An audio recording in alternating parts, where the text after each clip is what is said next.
Morning, good morning, good morning. Today is going to be a very interesting day. All right, we're going to just wait for a few more people to come in the chat, and we're going to talk about the controversy that's going on social media. I keep getting people that ask the question about the PPP warrant list. So today is going to make for an interesting conversation. And as with anything else, my sole purpose is to help educate people. So we'll go ahead and in about another 45 seconds, we'll go ahead and get started. Happy Wednesday, happy hump day. And the purpose of today's live is to discuss the topic that you see on the screen, as well as talk to people who have an LLC, etc., because typically these are the individuals who applied. Some got approved, some got declined, and we're going to talk about it. All right, another 20 seconds and we're going to get started. All right, let's go ahead and get started. All right, so there has been a lot of conversations around the PPP warrant list and does it exist, etc., when it comes to the payroll protection program. For those that don't know what the payroll protection program is, back when COVID first happened, the government, in combination with the SBA, were issuing loans to businesses. And the purpose of the loan was the initial draw was for individuals who had employees. And that's why they call it payroll protection. And obviously, when the first draw came out, there was a lot of controversy around who was actually listed as an employee and who was not. And because most people weren't educated on how to be a business owner, you felt like if you owned a business and you worked for that business by yourself, that you were considered an employee. And when the PPP first came out, individuals who owned a business by themselves, they did not qualify. And then after, constant back and forth and things of that nature, people who owned a business by themselves became qualified under the independent contractor sole proprietorship context. But the limit or the max that you could have received was $20,000 per draw. So what a lot of times, what you see a lot on social media is people are saying that there is a PPP warrant list. And I am going to be the one to give you some factual information that is a lie. There is no PPP warrant list. It does not exist. It never existed. It never existed, and it won't ever exist. And what people are confusing with a warrant list is this list right here. There's a website out there that's called the Pandemic Oversight. Now, I want people to understand the payroll protection program was always public information. It was always public information. And people are looking at this particular website, Pandemic Oversight website. This was a website that actually came out literally about a year, give or so, right at the height of COVID. And what people are confusing is your information being in a public database. The PPP was always public information, and the reason why it was public information because people wanted to make sure that everybody was, abiding by the guidelines, right? You had, NFL teams, NBA teams. There were a lot of people that were actually getting the PPP, and what most people don't understand is the SBA automatically gave a forgiveness process, or already published a forgiveness process. So as an independent contractor, that means if you are a sole proprietor, independent contractor, you are a single member LLC, you work for yourself, the SBA issued you a maximum of $40,000 in two different draws. The first draw and in the second draw. Those particular SBA loans for independent contractors, sole proprietors, and single member LLCs that didn't have any employees, they were automatically forgiven. There was no real application process, right? Although it said for loans underneath 150, you had to submit documentation. You didn't have to submit any documentation at all if you worked for yourself. If you received a PPP loan, and you got up to $150,000, yes, your loan would have automatically been forgiven as long as you submitted the forgiveness application, right? But then you also had to be able to provide documentation that showed that you actually paid payroll. Now, here's the interesting part. See, whenever you have employees and you have payroll, you have to submit this form every quarter. It's called a 941 form. This is where you report your business's payroll data. How much money did you pay in payroll, et cetera, et cetera. It asks you right here, how many employees do you have? How much did you issue in compensation? How much federal taxes were taken out? How much Social Security, taxes were taken out, and how much Medicare? So when we're talking about quarterly reports, these are the quarterly reports that actually people are referring to when we're talking about payroll. The average person who owns a business by themselves, they don't fill out this form. They don't fill out anything, right? Because they're only thinking about the federal income tax return. They're not talking about the employer's quarterly report to report payroll, right? So whenever people were applying for the PPPs, you had to submit documentation like that. But if you look at the forgiveness application, right, it basically said even if you didn't have the 941 forms to submit at the time, you could have submitted your bank account statements or third-party payroll services provider reports documenting the amount of cash compensation paid to an employee. You see, what the SBA was wanting to know was, did you use that money for what it was intended for? Think about it. The name said exactly what it was for. Payroll protection. And for those that don't understand what that means is, let me go ahead and give you some solid context. Have you ever heard of the term government bailout? Let me give you some real context into why this PPP was ever even a thing. You see, whenever we look at big companies, as we always say the word big company, so I'm only using it for, the conversation and analogy sakes. So you have the automotive industry, GM, Ford, and all of those things. You have the airline industries, United, American, et cetera, et cetera. Well, those corporations quite often have received what was called a government bailout.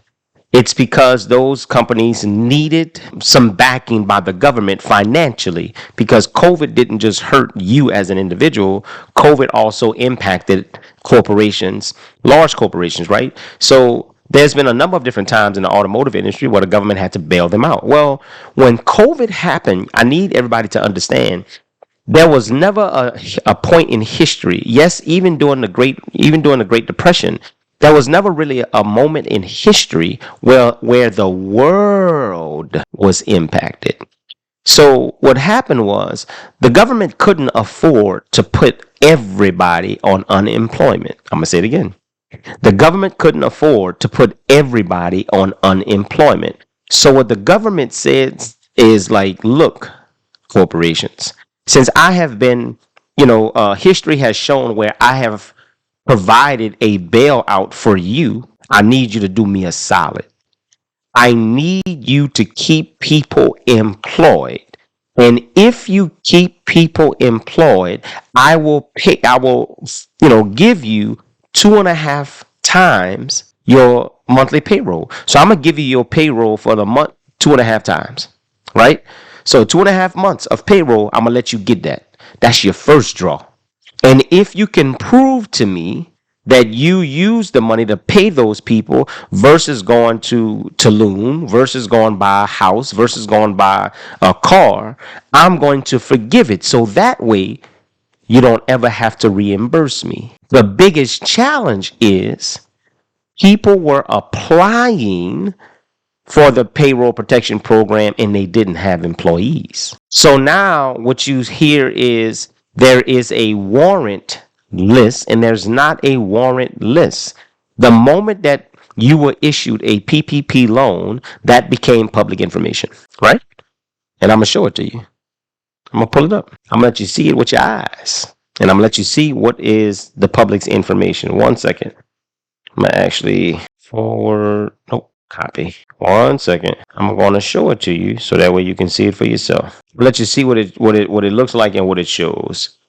All right. So I'm going to go ahead and click the link where you can actually go find this data, right? Come on. All right, here we go. And it's loading. And then we're going to go ahead and show you what actually is public information. So basically on this pandemic oversight, you get to look up the borrower's information. So what I'm going to do is I'm going to pull up my company at the time of the pandemic. So enterprise consulting, and I'm going to show you what everybody can see. All right. I'm gonna make the screen bigger so that way you can see it for yourself. And voila, Mac Enterprise Consulting Agency LLC. Now, there's a couple different things. It'll show you how much was received, how much was forgiven, etc., etc. Right? And who actually issued the loan, when it was issued, etc., etc., etc. Nothing more, nothing less. This isn't a warrant list. This just shows you whether or not a company received the PPP and whether or not the loan was forgiven, whatever the case is. So the first loan that was received was about $148,000. The second loan was $83,685, but they were received from two different lenders. The first lender, just to give you some context, was a lender by the name of 𝐃𝐞𝐰𝐴𝐺. Well, 𝐃𝐶 no longer exists. 𝐃𝐶 was purchased by none other than American Express. So at the time of me submitting the forgiveness application for the first loan, 𝐃𝐶 was administering that loan application, and then 𝐃𝐶 and any other company, MBE, any other bank could actually make a recommendation to the SBA to say yes, forgive, no, don't. Well, at the time, 𝐃𝐶 put in a recommendation that the first loan that I ever got not be forgiven because they didn't receive bank statements, so they stated. So I ended up having to send the bank statements again, and then the SBA, I sent it to the SBA directly. So that's the reason why you don't see the other loan forgiven.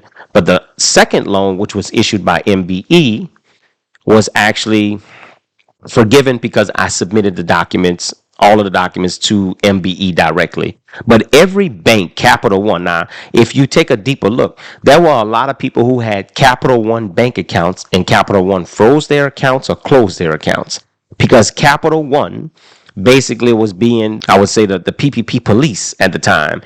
Capital One Bank, unfortunately, were closing people's accounts because Capital One Bank says, why are you receiving business funds into a personal account, right? So the point that I'm making is there is so much context that people just don't know when it comes to the PPP.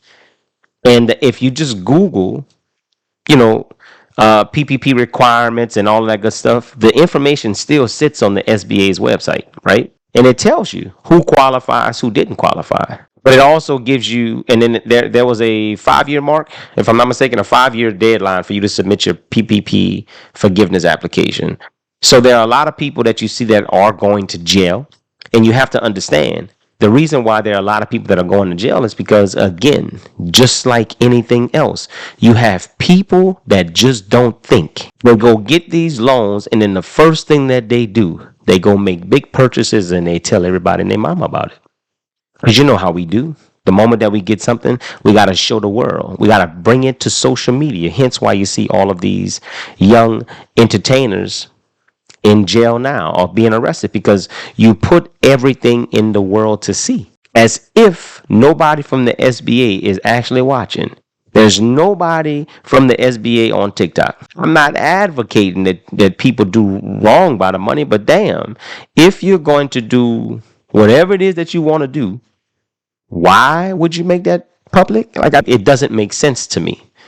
So, and then you have to understand, when you look at the history, you see, and the reason why it becomes a federal crime, here's where I'm going. Boy, I tell you, no, it's not an actual list. The reason why it becomes a federal crime, this is going to hit somebody like a ton of bricks. Now watch me connect this dot. This is going to hit somebody like a ton of bricks.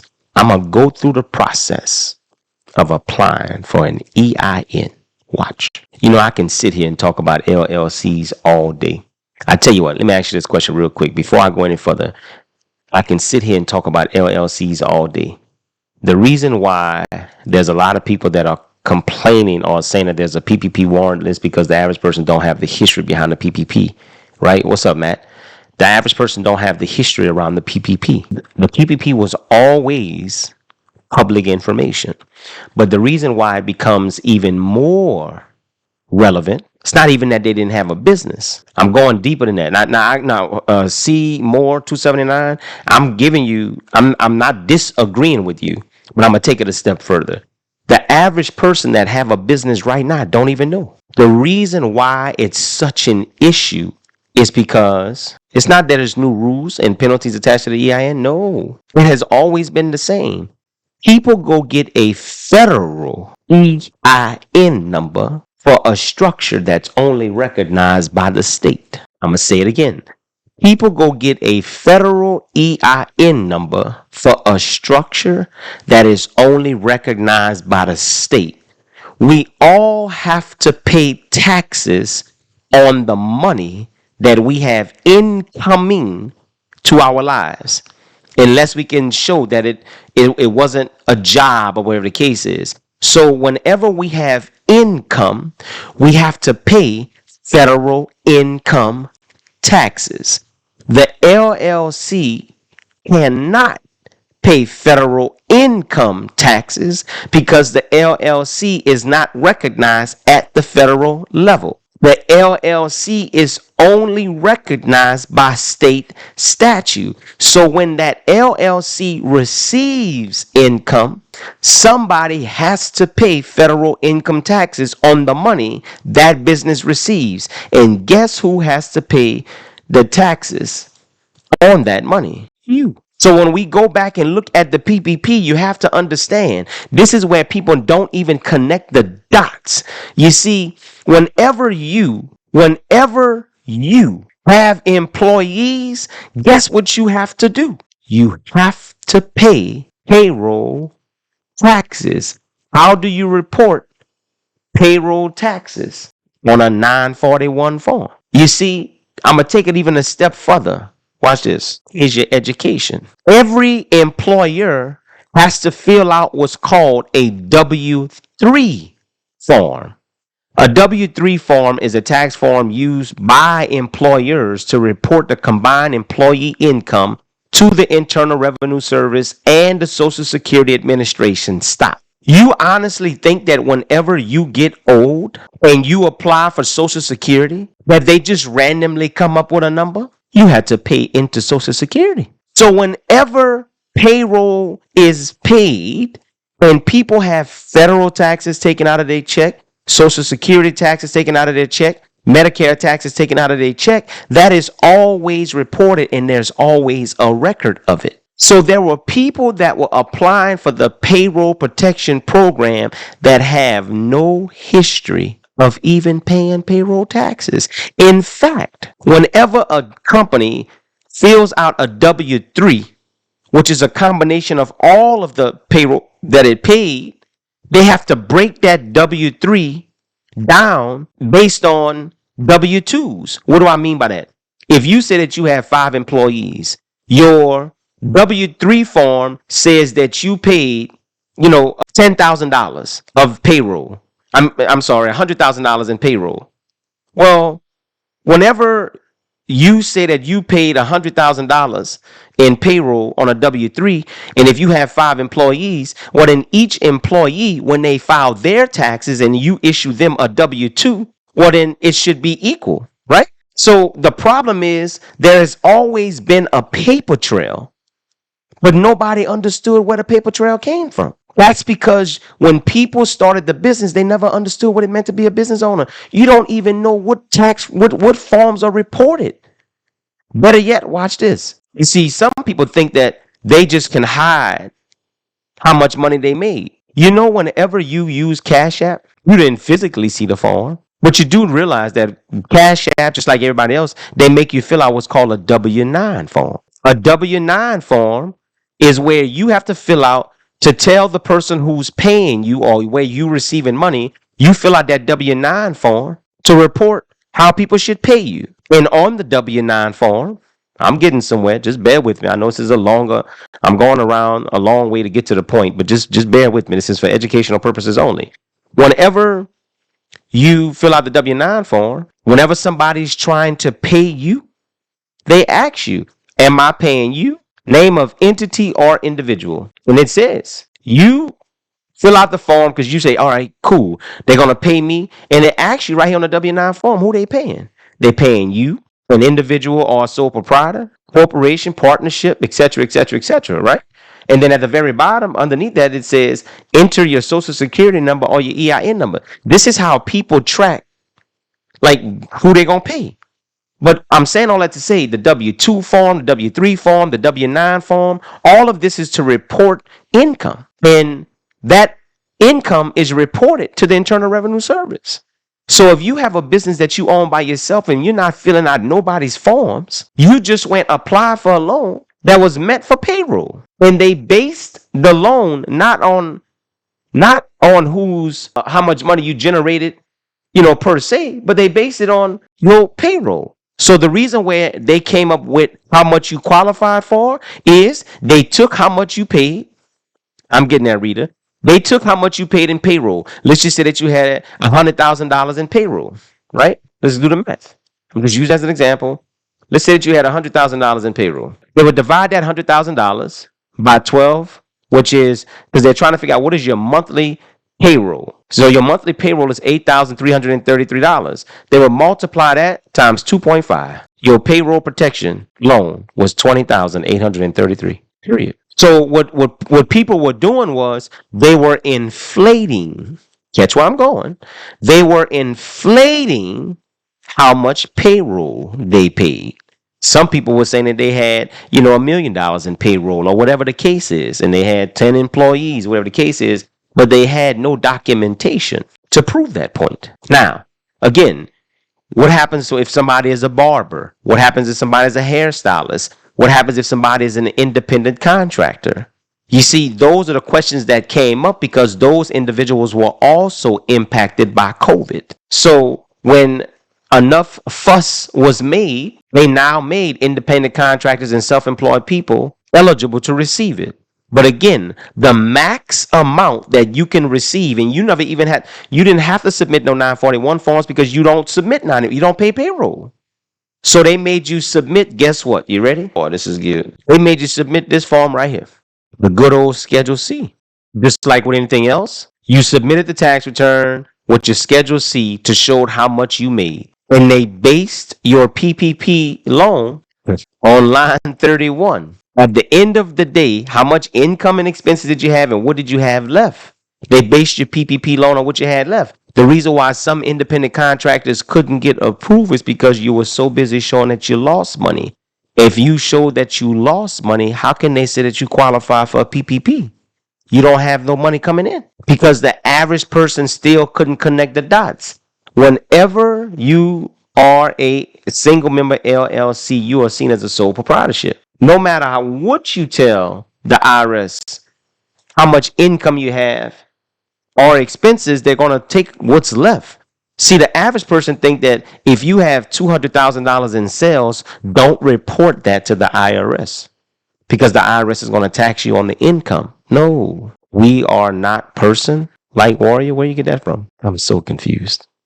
Anyway, you're not taxed on the income. You're taxed off of what's left after the expenses. The point that I'm making is there's just so much that people just don't know. And the truth is, income is for federal employees, corporation citizens.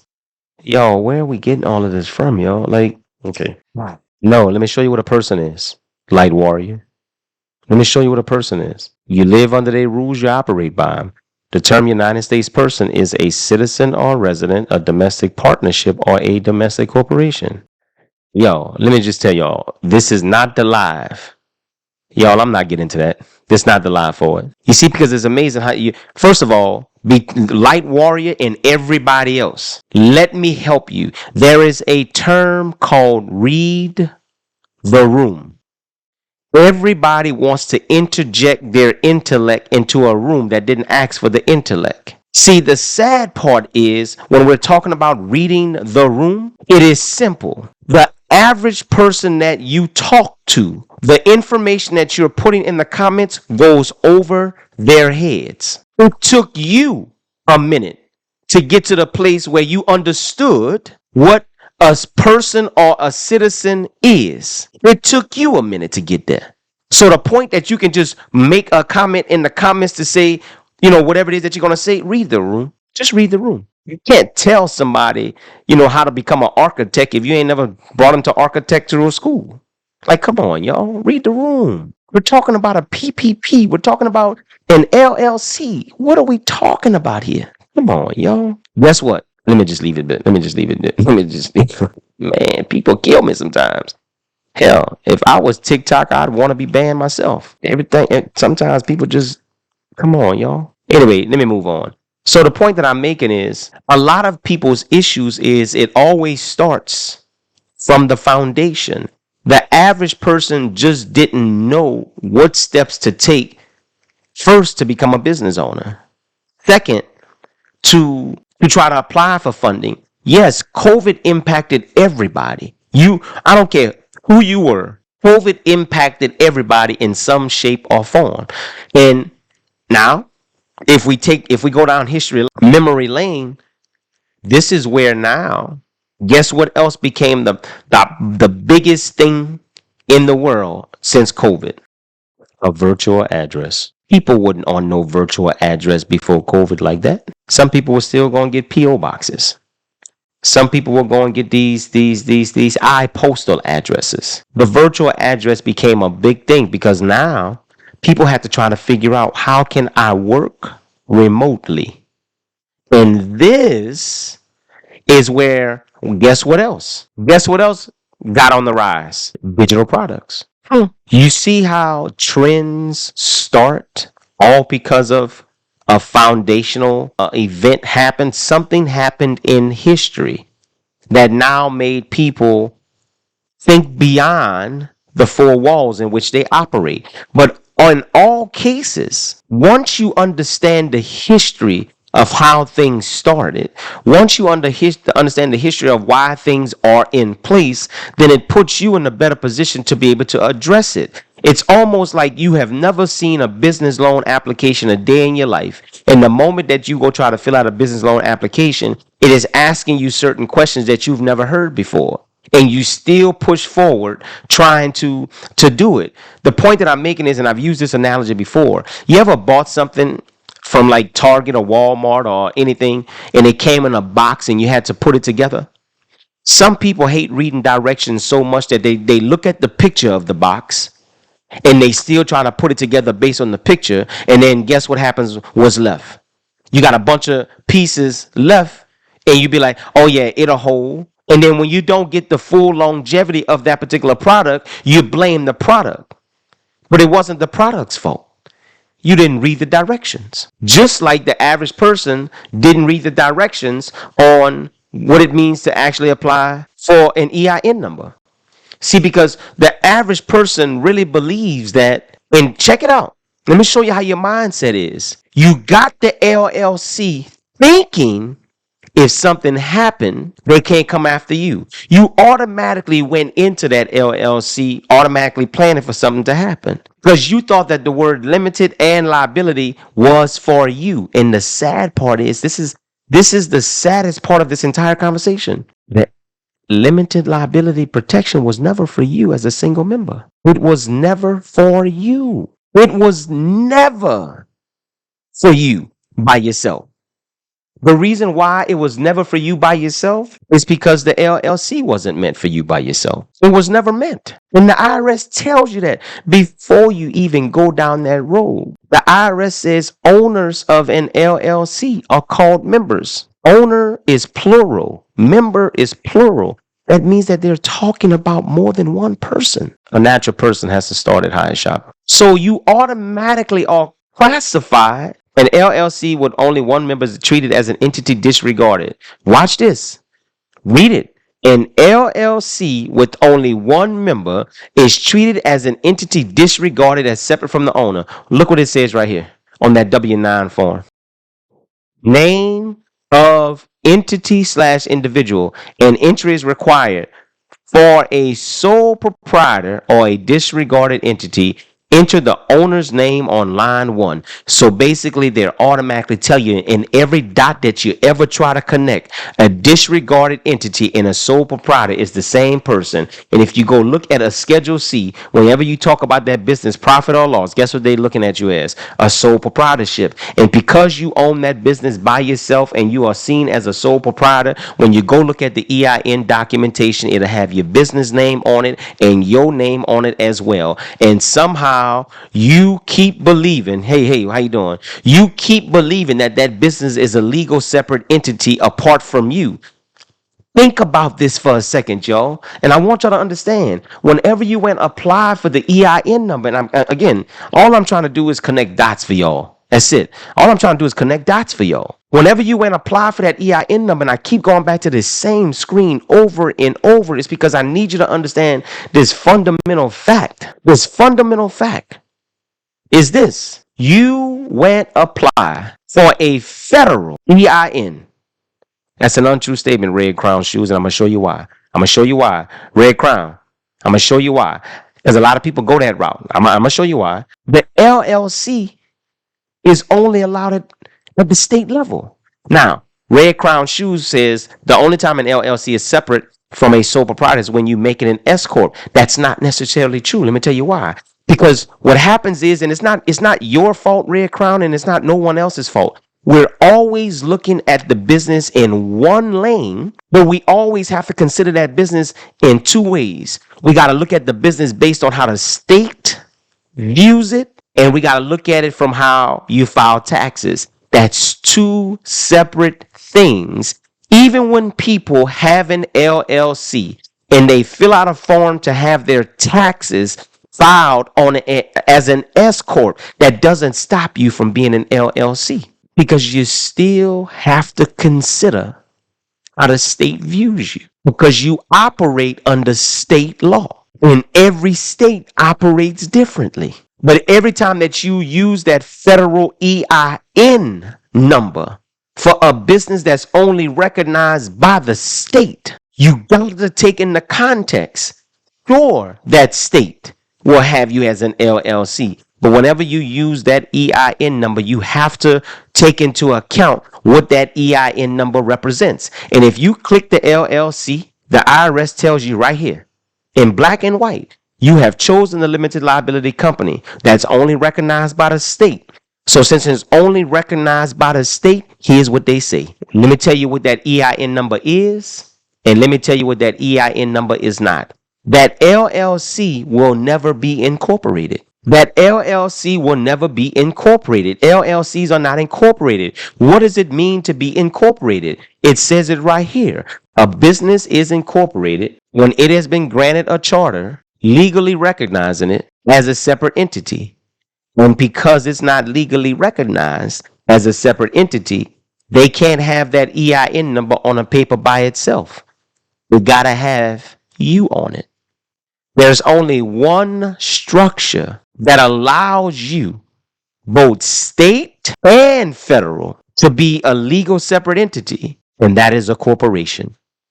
The reason why that's the only structure, a C corporation is the only structure that is recognized both state and federal as a legal separate entity, is because of this. Whenever you go select corporation, a corporation is a person all by itself, period. Now, let me show you why most people go that S corp route and they say, well, I'm an S corp. No, you're not an S corp. Watch where I'm going. Watch where I'm going. Because you can't take away that you got to operate at the state. So I'm going to go through the process of opening a business at the state. I'm going to go through the process of opening a business at the state. I'm going to move my face so that way y'all can see it. Watch this. The state gives me an option. Move my face a little bit. The state gives you an option. First, select the type of entity for which you want for which you wish to submit a filing. So the state is going to give me several options to choose from. Take a look at the options. Do you know what you don't see? You don't see the S corp because it's not recognized at the state. You can't even go open an S corp at the state. It is just how you file your taxes. And because it is just how you file your taxes, you still have to operate based on one of these structures that you see. on this paper. The average person goes choose the limited liability company. You got to go all the way back. You got to understand what dots connect to what. As a matter of fact, let me take it a step further. You ever been in a situation, if you ever been in a situation where you ever had to go to therapy or you've been sick and you had to go to the hospital, the doctors and the therapists, they always try to get to what? The root cause. They always try to get to the root cause. Here's the root. The average person didn't even go ask the IRS, should they even have an EIN? Uh-oh. Now it's about to get interesting. The average person, when they started their business, never went to the IRS and asked, do you need an EIN? The IRS says it right here. You will need an EIN if you answer yes to any of the following questions. Any of the following questions. The average person still don't even know what an EIN stands for. The EIN stands for Employer Identification Number. Uh-oh. Employer Identification Number. Let me take you back to this 941 form real quick. The 941 form is where you fill out payroll taxes. It is the employer's quarterly report of how many employees did it pay. An employer, employees. Employees are people who receive wages, tips, and other compensation. Employees are people that pay federal taxes when they get paid. They automatically pay Social Security. They automatically pay Medicare taxes. The average person that has an LLC right now doesn't even have an employee. And then they would say, well, I'm my own employee. No, you're not. Well, when you went take money out the bank, did you pay taxes on that money right then and there? No, you didn't. You didn't have no taxes taken out your check. You just went and take that money out your bank. When you paid somebody on Cash App, Square, Venmo, PayPal, did you have Social Security and Medicare taxes taken out? Nope. You are an independent contractor. So the IRS says you will need an EIN if you answer yes to any of the following questions. The first question that they ask you is, do you have employees? The average person can't say yes. The next question, do you operate your business as a corporation or a partnership? No, you're not. I know you're not. Because you're still stuck on that limited mindset. It's going to hit somebody in a minute. You're still stuck with limitations because you think that that LLC was meant for you. So I know social media ain't told you to go open a corporation. Hell, all you hear about on social media is go get an LLC. So that answer would be no. The next question is, do you file any of these tax returns? No, a 1099 person is not an employee, it's a contractor. Do you file any of these tax returns? Employment, excise, or alcohol? No, I don't sell crypto. I have 21 fake pages. I don't sell crypto. I don't talk about crypto, right? So I have 21 fake pages. This is my only page. I don't have a backup page, nothing. The next question that it asks you, do you withhold taxes on income other than wages paid to a non-resident alien? Let me help y'all. What is a non-resident alien? An alien is an individual who is not a U.S. citizen or U.S. national. A non-resident alien is an alien who has not passed the green card test or the substantial presence test. Most people don't even know what a non-resident alien is. I just gave it to you. Does your LLC offer a retirement plan, a pension plan, or in other words, a 𝐂𝐞𝐿 plan? I might do it just for today, just because I saw that email come through. And last but not least, is your LLC a trust, an estate, real estate, mortgage, investment conduit, a nonprofit organization, a farmer's co-op, or a plan administrator? So when we're talking about what is the root cause of your issue, is right here. You should have been using your Social Security number, but you ain't get an EIN number because you were told that that's what you needed to separate you from the business, and that is a lie. You were also told when you thought about, should you become a corporation, you were told by people on the internet, no, you can't become a corporation because you need a certain amount of money to become a corporation. In fact, in order for you to be an S Corp or a corporation, you have to make over a certain amount of money. That is also a lie. Do you know why? Because when you went get this EIN number from the beginning, let's go back to the beginning. When you went, so some people say $50,000. That's a lie. That's a lie. Do you know why? Because whenever you apply for an EIN number, not one place on the IRS's website or the Secretary of State asks you, how much money do you make? Do you know why? Because they are under the assumption that whenever you open that business, you hadn't even had a customer yet. So the idea of them saying that you have to make a certain amount of money, that's a lie. And let me go ahead and double down on that. The reason why you know that's a lie, because what happens when you have a year when you don't make that amount of money? You have to convert back. You see? The average person who are putting these numbers out there are people who file taxes. Now let me go ahead and give you some context.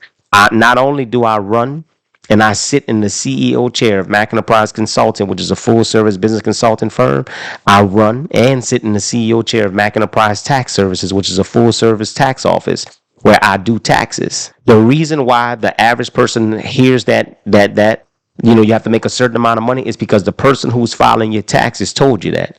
Because they're only looking at your business from a tax perspective and not a liability perspective. And I'm telling you right now, as the person who owns that company by yourself, you do not have the liberty to only think about your business in a tax perspective. You have to look at your business from a 30,000-foot view and make sure that you have all the dots connected for that business. It is your job as a business owner to make sure that your business has a plan. It is your job to make sure that that business has its own identity. It is your job to make sure that that business is registered properly. It is your job to make sure that business has a brand. It is your job to make sure that that business has credit. It is your job to make sure that business has bookkeeping. It is your job to make sure that that business is seen credible, and it is your job to make sure that business has protection. Whenever you start a business, do you realize the first 8 steps that you need to take has nothing to do with taxes? And the reason why that is because the first 8 steps that you need to take to put that business on a journey to success is all about the foundation of that business and setting that business up properly. You operate that business from January through December, and then the following year you file taxes based on what you did January through December. Don't ever listen to somebody who is always telling you to make a decision on what you have to file the following year. Listen to somebody who's going to tell you what you need to do from January through December. And I want to also go ahead and share this with you. Stop listening to people who have never been where you are trying to go. Stop taking advice from people who have never accomplished the things that you are trying to accomplish. I am sitting here and I'm trying to tell you, you were never taught in school how to be a business owner. So when you come on social media, it is your job to vet the people that you're listening to. It is your job to make sure that the people that you're listening to are automatically qualified to give you this information. Everybody and their mama have been an employee longer than they've ever been a business owner. So the fact that somebody can come on this particular platform to try to educate you on the things that they didn't learn, that is because those are the individuals who are trying to give you a shortcut to get to a lifetime of success. There is no shortcuts to success. And I'm trying to tell you, success will never be on sale. Success will never come at a discount. The rule of being a business owner means that you have to be willing to make an investment. You have to be willing to take a risk. You have to automatically know that you have to become educated on what it means to become a business owner before you become one. You don't fly an airplane while you're flying in. You don't build an airplane while you're flying it. So you gotta understand that there's a process to this. And the average person who is running a business by themselves, you never understood why is it that you keep running into roadblocks. And the reason why you keep running into roadblocks is because your name is on the paper. Yes, I do, Jazz. But you have to get you out the way. Because the questions that I always have is, what did that business do to you so bad where you having to make that business literally depend on your past decision making? What did that business do so bad to where that business can't even go into a bank and get a loan for itself because that business has to be attached to your credit history? Why in the world are you making that business suffer? You're making that business suffer because you won't even take the time to say, you know what, it's my fault. You want to blame everybody in the world for why your business is not successful. But the truth of the matter is, the reason why your business is not successful is because you won't even accept the fact that you were ignorant as a business owner when you started it. You lacked the knowledge and the information, and yet instead of you being triggered by the word ignorant, you have to go back and look at the definition of what ignorant is. There are a lot of things that we have done as people, as parents, and as business owners, as friends, as colleagues. There's a lot of things that we have done from an ignorant perspective. It is because we lack knowledge or information, and oftentimes we always have an opinion that is not fact-based. I don't consider yourself making a mistake by becoming a business owner. The Beeline Healing Alls, don't misunderstand what I'm saying. I am not here to tear down anybody that say that you made a mistake by becoming a business owner. In fact, let me go ahead and give you your flowers now. In case nobody has ever given you your flowers, let me give you your flowers. You are courageous. You are brave. You are willing to take a risk. You are willing to put it all on the line to do something different other than work for somebody else to have them live the dream that you want to live. I commend you for being who you are, for taking the step to become a business owner. I am going to challenge you to stop being ignorant in the process. You did not have the information on what it means to structure yourself in a way that way you can leave a legacy. So I'm going to hold you to the fire on that one. That is your fault. But I do commend you for wanting to do something different. So don't believe that you made a mistake by becoming a business owner. Own the fact that you became a business owner and you lack the information or knowledge on what it means to run a business. And that is just real. There are a lot of people on here trying to tell you, you got to have, and let me go ahead and say this too. And I don't know who toes I'm going to step on, but let me go ahead and say this while I can. You see, there's a lot of people who have an LLC when you're running around calling yourself a CEO. I'm going to say it again. There are a lot of people who have an LLC and you're running around social media calling yourself a CEO. A CEO is a chief executive officer, the highest ranking person in a company or institution, ultimately responsible for making managerial decisions. Stop. It says chief executive officer. In an LLC, you only have a manager or a member. Stop calling yourself something and you're not living up to its title. Stop associating yourself with a word that belongs to people who are structured properly. Stop leaning on a word that ain't got nothing to do with your structure. You in an LLC, you only have a manager or a member. Stop calling yourself something unless you're willing to be it. And I don't know who was meant to hear that, but it's the truth. Because let me tell you what you're doing. Perception is reality. Whenever I see, watch this. It says it right here. A chief executive officer is the highest ranking officer charged with the management of the organization, especially a company or a nonprofit institution. CEOs find roles in various organizations, including public and private corporations, nonprofit organizations, and some government organizations. Not one time does it say LLC, and I'm trying to help somebody. See, the problem is every time that you open your mouth and you call yourself a CEO, and I know that you're structured as an LLC, what you're doing is you are nothing more than the blind leading the blind. If you want to carry that title, walk in the shoes of that title. If you want to carry that title, structure your business in the organization that has that title. I am simply telling you, we have too many people on social media allowing the blind to be led by the blind, and nobody is calling right by its right name. And the reason why you're not calling right by its right name, because you are so worried about hurting people's feelings. The problem is, if you were so close to that individual and you respected that individual, you would pull that individual to the side and say,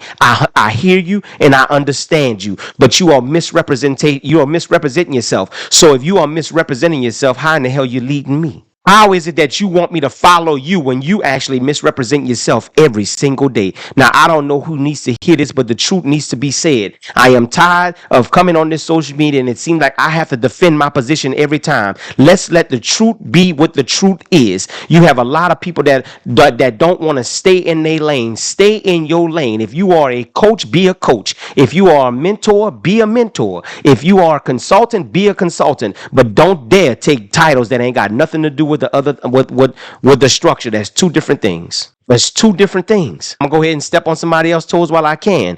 Let me help you with this. There's a lot of people that's always talking about collaboration. There's a lot of people that's talking about collaboration. We should collaborate together. We should collab together. Let me help you. Collaboration in business is when people work together to achieve a common goal or solve a problem. Let me go ahead and help you right now. Some of you all want to collab with people so that way you don't have to pay the ticket. You don't have to pay the price for the services. Let me help you.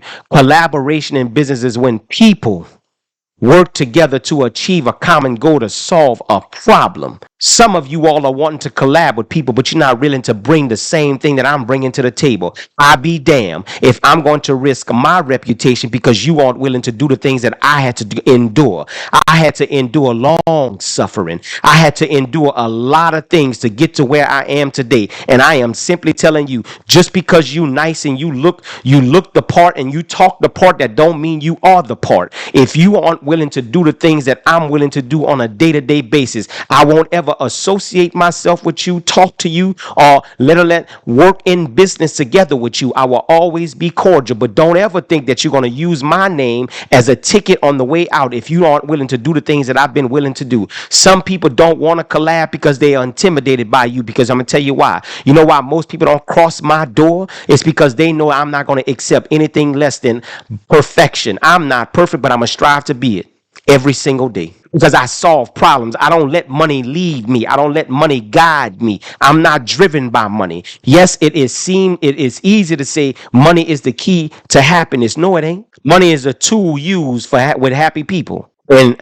I'm not going to collab with nobody who is not in the legacy building arena. I'm in here trying to help people build a legacy. In order for you to leave a legacy, you have to build a legacy. Now, I'm not saying that you're not good at what you do, but don't dare put yourself in the same conversation or in the same arena with me if you're not willing to do the things that I'm willing to do every single day. And I'm trying to help somebody understand that the average person right now, the biggest issue that they have is not the business that they having. It's because they're bringing a lack of information or knowledge to the table. And that's real. And that is real. Money has never been your problem. You are the problem. And until you understand that, you're going to always be stuck in the same position, chasing somebody who's going to make it sound good to you. Ben Rice. Let me give you an example. Why do you need me? Because I am going to help you. You clearly need more than just me. Because I'm going to tell you, like I told somebody else, read the room. You just made a choice to come on this live. You don't have to stay here. Leave the room if you're not getting what you need. Peace. Bye. This is my live. Choose to go somewhere else. See ya. I'm not taking no nonsense no more. Get off the live. That's because we always want instant gratification. We want our success to be placed in the microwave and press the number 3. In 3 minutes, ding, success is there. Cut it out. And since you know so much, what you on TikTok for? Go do your business. So when I talk to people about leaving a legacy, it is simply this. It is simply structuring yourself in a way where you can have these businesses work together to push you in the right direction. And I want to go ahead and again, I don't ever show this information because I'm trying to win you over, or I'm trying to, cap or flex. It's not even about that, y'all. It's not even about that. The reason why I share so many screens is because I want people to understand that there's a reason that you do certain things. Everything is for a reason. I'm going to show you this. I opened a property management company in October of 2022. Less than a year later, eight months to be exact, after I opened that business in June of 2023, 8 months later, a bank gave me $1.4 million. In September of 2023, I needed more money, so the bank increased the whole deal to $1.9 million. Now remember, this business is not even 2 years old. And the bank said, I need you to bring 2 people to the deal.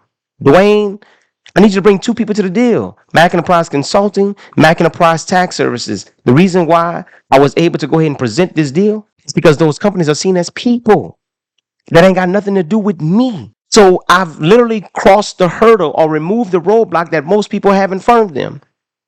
I had to remove me out the way and let that business be its own person. And now that I removed me out the way, now I can let those companies leverage each other. You need the companies working together to put you in the position that you need to be in. For example, what you see on this paper is a nonprofit, a holding company, a real estate investment trust, a parent company, an operating company. Everybody need all 5. Now you have to understand, they all don't do the same things. When was the last time you saw a commercial for a holding company? I'm going somewhere.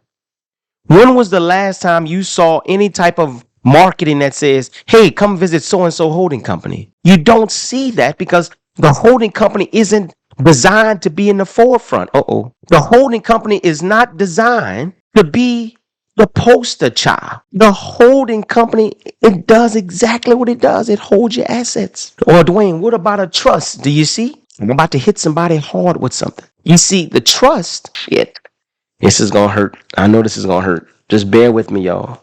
I'm going to try to land the plane softly. You see, the trust is supposed to protect everything on the federal level. You see, a trust is like a living will. You're recognized by the federal government. So that trust is supposed to be protecting the things that are recognized by the federal government.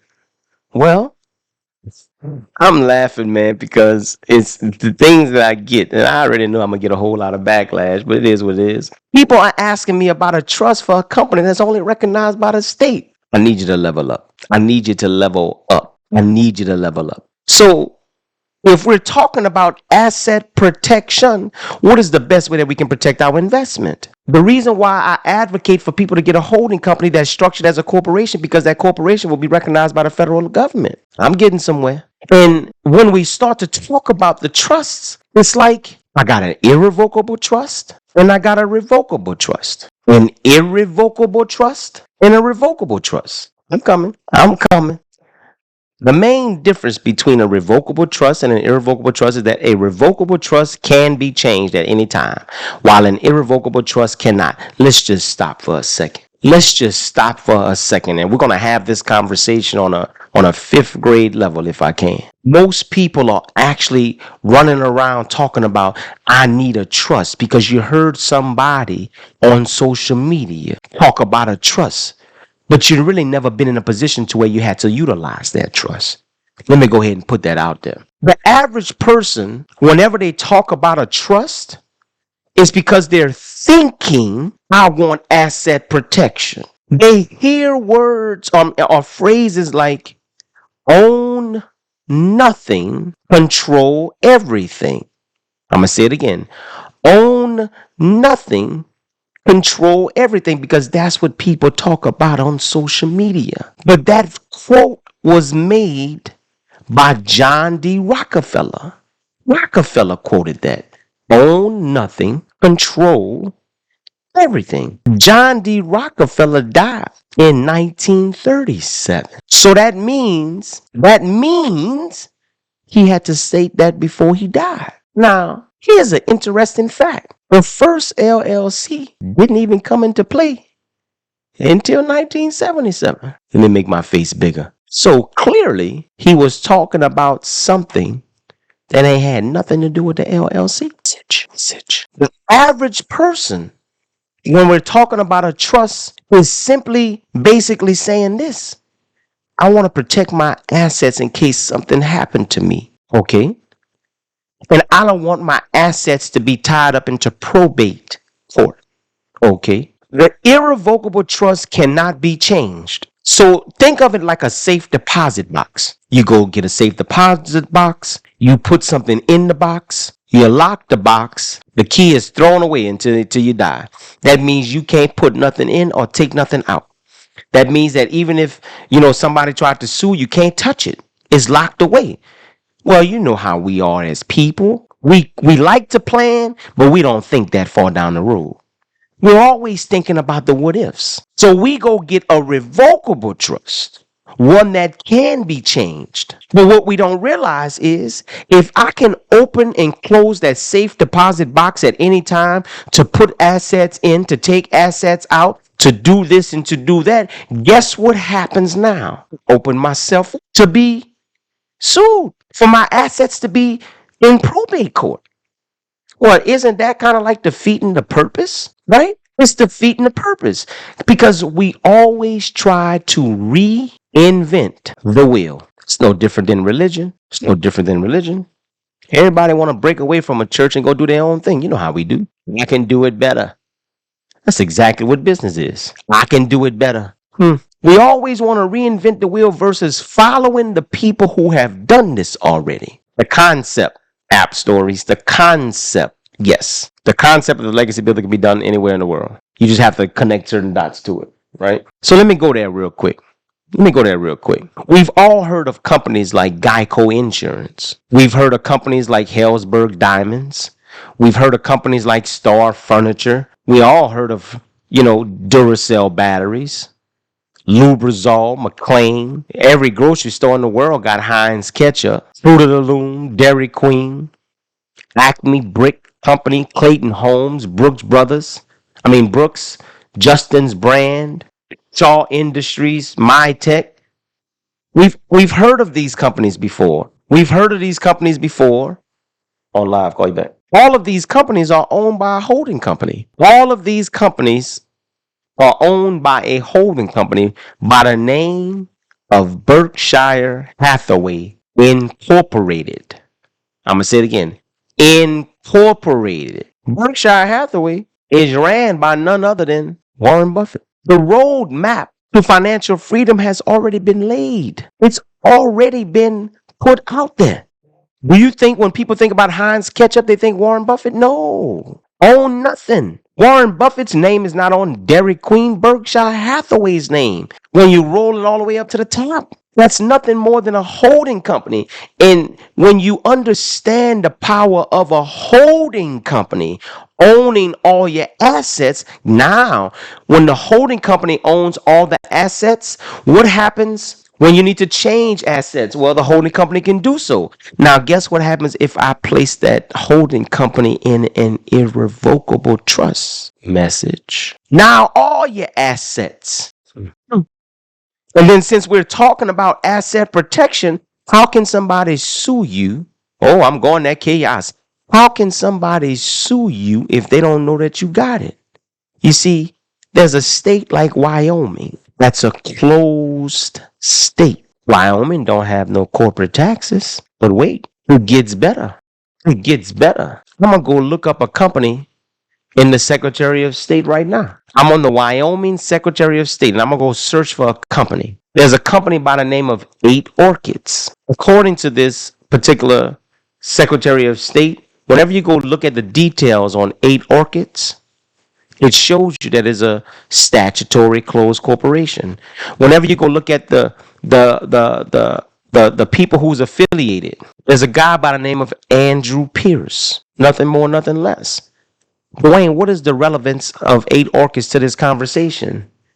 You were just talking about a trust. Well, when you take a deeper look into that particular company, 8Orchids, what you're going to realize is when I pull up this company in another database, a private database, what you're going to end up seeing is Andrew Pierce is what the public sees, but 8Orchids is owned by me and my wife. How can somebody sue 8Orchids or me or my wife if they don't even know that I'm affiliated with it? We hear so much on social media, but we don't understand how things work. So if my holding company now is the manager of all of my assets, now we cooking. Now we in that mix where we talk about the secrets of the elite. Now we're talking about this. Well, this is what wealthy people do, of course. Of course. See, because the average person would tell you, man, look, whenever you get into real estate investment, make sure you get all your real estate underneath LLCs. Don't put it in your name. Do you see how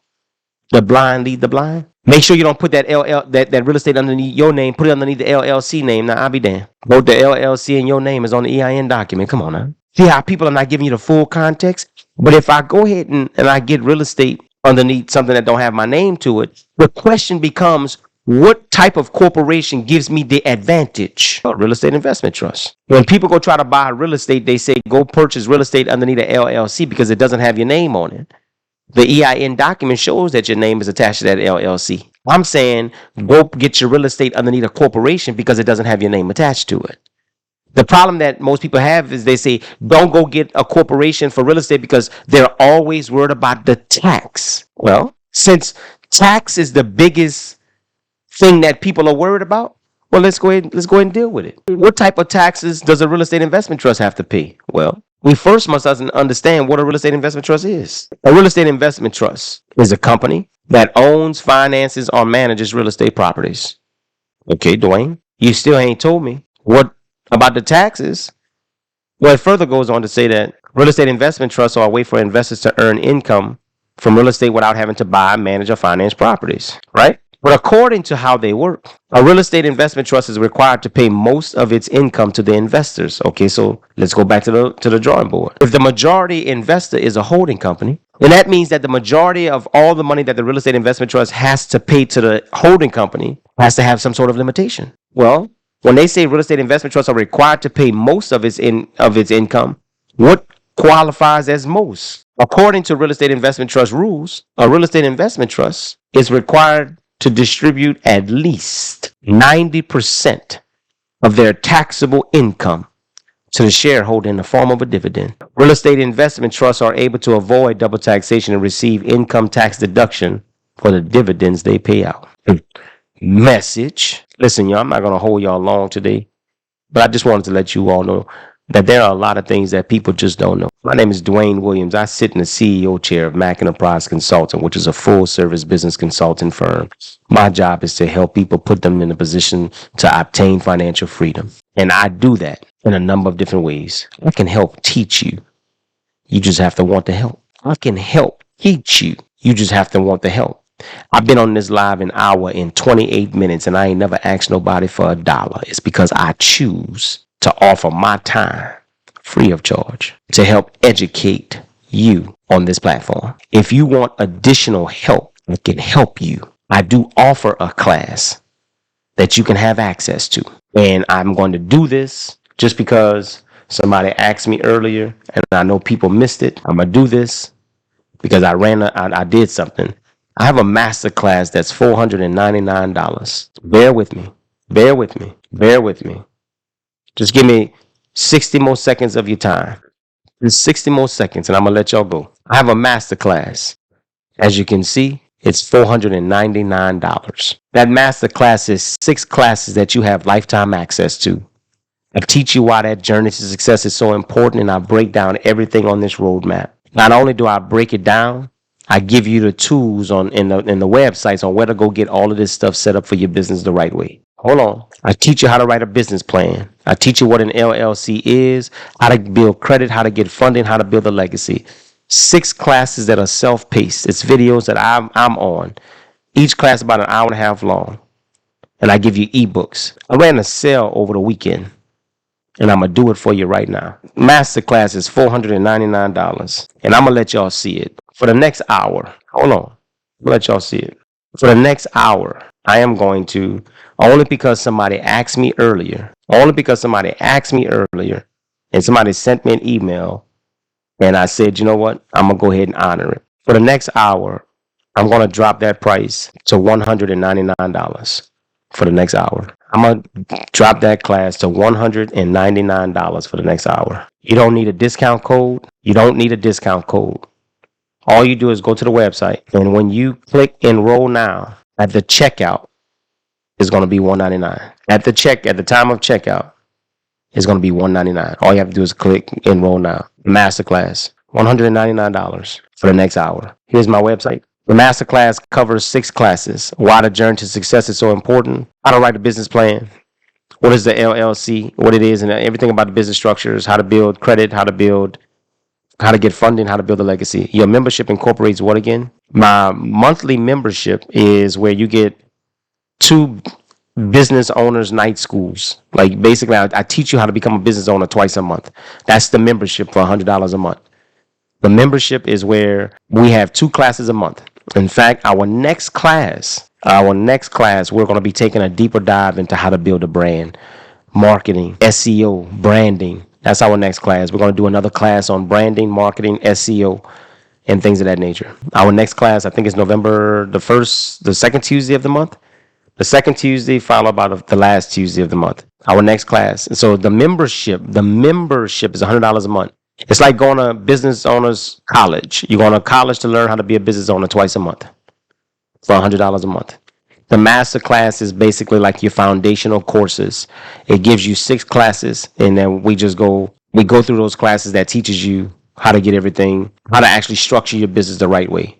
The legacy builder, I do have an option for people if they want me to do this legacy builder for them, open all of these companies. I do have a plan where I can open up a nonprofit, a holding company, a real estate investment trust, a parent company, an operating company. I can open up all of those companies for you, and let me take you to my website, just so that way you understand what it is. I can open up all of those companies for you. Come on. The full price is $39.99, but I offer payment plans. I offer payment plans where all you have to do is get started with $1,500 down. And you get access. Once you purchase the Legacy Builder, I give you access. It shows you what I do. I open up 4 to 5 companies. I convert your current LLC to a corporation. I give you my masterclass for free. I write you a business plan. I give you 1 year access. I give you the training for 1 year, like the Business Owners Night School. I give you that for a full year. And I get you a commercial lease in Wyoming. If you want me to do the one with the nonprofit, it's $39.99 total. All you have, again, both of them, you just start with $1,500 down. I open up the companies, but I also, if you want a nonprofit organization, I complete your 501c3 application for you as well. Again, some people like to pay for it in full, because once you pay for it in full, we automatically start working on your stuff. We automatically start working on it. The only difference is if you do sign up for a payment plan, we don't give you none of your documents until you're completed with the payment plan. That's it. We do automatically give you access to the masterclass and all that stuff so you can start learning in the process. But again, for the next hour, if somebody says, hey, Dewayne, I'm just interested in the masterclass, for the next hour, I'm not going to change the number on my website. But once you get to the checkout line, as you can see, it'll say $4.99. But once you get to the checkout, it will automatically convert to $199 for the next hour. So with that being said, let me go ahead and end this conversation with how I started. There is no PPP warrant list. Stop letting people lie to you. There is no PPP warrant list. It does not exist. It does not exist. The information that does exist is public information on who received a PPP loan. And Keisha, I saw your message. Congratulations. You got the bank accounts open. Congratulations. We can, I have a class. But we can connect, Keisha. We can connect. So again, my name is Dewayne Williams. I sit in the CEO chair of Mac Enterprise Consulting. My job is to kind of help people start business, restructure businesses, and things of that nature. There is no PPP warrant list. Source code. Only $146.71 in my account. Broke on the verge of eviction. Source code. Do you have an email address? Source code. Do you have an email address? Source code. I want you to send me an email. I want you to put this in the subject line. My name is Source Code on TikTok. You're going to send an email to info@macenterpriseconsulting.com. info@macenterpriseconsulting.com. And I want you to do this now. info@macenterpriseconsulting.com. In the subject line, this is source code from TikTok. That's all I want you to do. I don't want you to write nothing. I don't want you to tell me your story. I don't want you to do nothing but send an email saying, this is source code from TikTok. I'm going to give you the masterclass for free. I'm going to give you the masterclass for free. Do that for me in the next hour. And I hope that everything works out for you. Know that everything isn't necessarily a test. Most times things are lessons. Things are just lessons. Things are just lessons. Things are just lessons. I tell you what I'm going to do. Jenny Smith, do the same. Jenny Smith, CPN, do the same. Jenny Smith, CPN, do the same. Now, before everybody and their mama start telling me that, don't take my kindness for weakness. Please don't send me a message on TikTok. I rarely check TikTok. Please shoot an email, info@macenterpriseconsulting.com. So the only 2 classes that I'm giving away, is Source Code and Jenny Smith, CPN. You do the same. Watch TV. Go ahead and put yourself in there. I think I do remember you saying that. Watch TV. You can do the same thing. Again, the email subject. I am Watch TV. I am Jenny Smith. I am Source Code from TikTok. No. I want you to send me an email, Source Code. I need you to go into your email account. Send me an email to info@Mac Enterprise Consulting. Info, INFO, at MacEnterpriseConsulting.com. MacEnterpriseConsulting.com. info@MacEnterpriseConsulting.com. There are 21 fake pages of my TikTok. Listen, y'all, I've reported it to TikTok a million times. I will never send you a message asking for Cash App. I will never send you a message about crypto. I'm never going to just blatantly, blindly reach out to you all. Hell, I have, as of this morning, you can't see it, I have 963 unread text messages. I'm not going to get to TikTok messages. But Jessica Richardson, why not? You can do the same thing. Y'all, I'm not about to give everybody on TikTok the masterclass for free. And y'all have to forgive me. My flesh is saying, Dewayne, stop. My spirit is trying to reconcile with who is genuinely desiring the help and needing it versus who is using this as an opportunity. And I just don't want to go down that road at this very moment. Just know that I desire to help, but I need y'all to do y'all's job. Do your part. And that's it. Please don't take me saying I'm stopping as me not wanting to help. I just don't have time to reconcile with who's being genuine and who's not. So I'm only giving 3 away today. That's it. And I'll just leave it at that. Again, if you judge me, then you don't know me. And I'll leave it at that. But my spirit said okay to the 3, and I'm cutting it off. I've already dropped it to $199 for the next 40 minutes now. 45 minutes. Anyway, y'all have an amazing day. Peace. Yes. Just shoot them info@MacEnterpriseConsulting.com.